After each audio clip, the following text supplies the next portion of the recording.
Hello বন্ধুরা, সব কেমন আছো? আশা করি ঈশ্বরের কৃপায় খুব ভালোই আছো।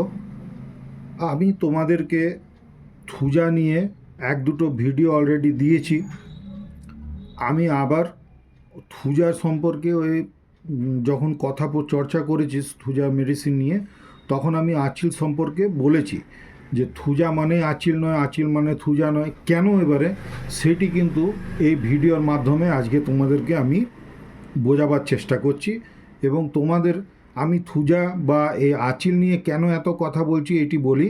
আমাদের হোমিওপ্যাথিক জগৎকে কিন্তু এই আঁচিলের ভালো করা নিয়েই কিন্তু আমাদের পরিচিতিটি খুব বেশি আছে। এছাড়াও আরও অন্যান্য রোগ ইদানিংকালে অনেক ডাক্তারবাবুরা সব ভালো করছেন ঠিকই, তবে আঁচিলের উপরে একটা আমাদের স্পেশাল ফোকাস আছে যে আঁচিল কারোর হলে কিন্তু এটি বদ্ধপরিকর যে এইটি কিন্তু হোমিওপ্যাথিক ছাড়া ভালো হবে না। আর এইটি কথাটি কিন্তু সত্য, প্রকৃতই সত্য। এবারে বলি যে এই থুজা ছাড়া কোন কোন জায়গার আঁচিলে কি কি ওষুধ কাজ করতে পারে, সেই নামেতে ডাইরেক্ট আমি চলে আসছি। Calcarea curve. ক্যালকেরিয়া কার্ভ এই ওষুধটি 30 পাওয়ারের যদি ব্যবহার করা হয়, এটি কিন্তু গলাতে, ঘাড়ে, মুখে এই জায়গার আঁচিলে এটি খুব ভালো কাজ করে।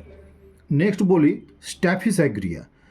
স্ট্যাফিস্যাগ্রিয়া এই মেডিসিনটি ঠিক যেন আঁচিলটি দেখতে ফুলকপি অথবা ডুমুরের মতন যদি দেখতে হয়, সেই আঁচিলের ক্ষেত্রে কিন্তু আমাদেরকে স্ট্যাফিস্যাগ্রিয়া ওষুধটি ব্যবহার করতে হবে। এইবারে বলি অ্যাসিড নাইট্রিক অথবা নাইট্রিক অ্যাসিড যদি কেউ বলে তাও ঠিক আছে। অ্যাসিড নাইট্রিক ওষুধটিও 30 পাওয়ারের ওষুধটি ব্যবহার করা যেতে পারে।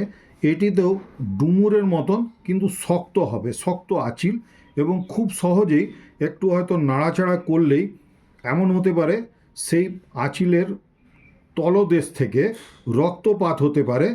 এটি নাকে হতে পারে, মুখে হতে পারে। নাকে, মুখে বা মুখমণ্ডলে বেশিরভাগ ক্ষেত্রে হয়, এবং বারে বারে হাত লেগে লেগে যদি ব্লাড বেরিয়ে আসে, রক্তক্ষরণ হয়, রক্ত বেরিয়ে আসে, সেখানে কিন্তু অ্যাসিড নাইট্রিক ওষুধটি 30 পাওয়ারের ওষুধ অন্ততপক্ষে 2 থেকে 3 ফোঁটা করে সারাদিনে 2বার করে অন্ততপক্ষে 15 থেকে 20 দিন খেলে আশা করা যায় ভালো হয়ে যাবে।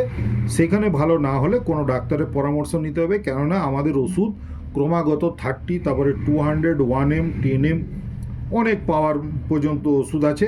সেগুলি ডাক্তারের নির্দিষ্ট এবং কোয়ালিফাইড ডাক্তারের পরামর্শ ছাড়া সেগুলি ভালো হতে পারে না। এবারে বলি কস্টিকাম। কস্টিকাম ওষুধটিও 200 পাওয়ারের ব্যবহার হয় মুখমণ্ডলে বা নাকের উপরে যদি আঁচিল হয়, সেখানে এটির খুব ভালো কাজ দেখা গেছে। ন্যাট্রামিওর, এটি দিয়েও কিন্তু অনেক আঁচিল সারানো যেতে পারে, যেটি খুবই পুরনো আঁচিল হয়, হাতের তালুতে হতে পারে বা আঙুলে হতে পারে। এই জায়গাগুলিতে হলে কিন্তু সেখানে ন্যাট্রামিওর ওষুধটি ব্যবহার করা যেতে পারে। আগামী দিনে আবার এরকম আমি ভিডিও নিয়ে হাজির হব। ততক্ষণ পর্যন্ত সকলে সুস্থ থাকো, নিজের শরীরের যত্ন নিও। যদি আমার ভিডিওটি ভালো লেগে থাকে লাইক দিয়ে শেয়ার করে নেবে বন্ধু বান্ধবদের মধ্যে, সাবস্ক্রাইব করে নিয়ে বেল আইকনটি অন করে আমার পাশে থাকবার চেষ্টা করবে। কমেন্ট সেকশনে এসে কমেন্ট দিতে ভুলো না। ধন্যবাদ।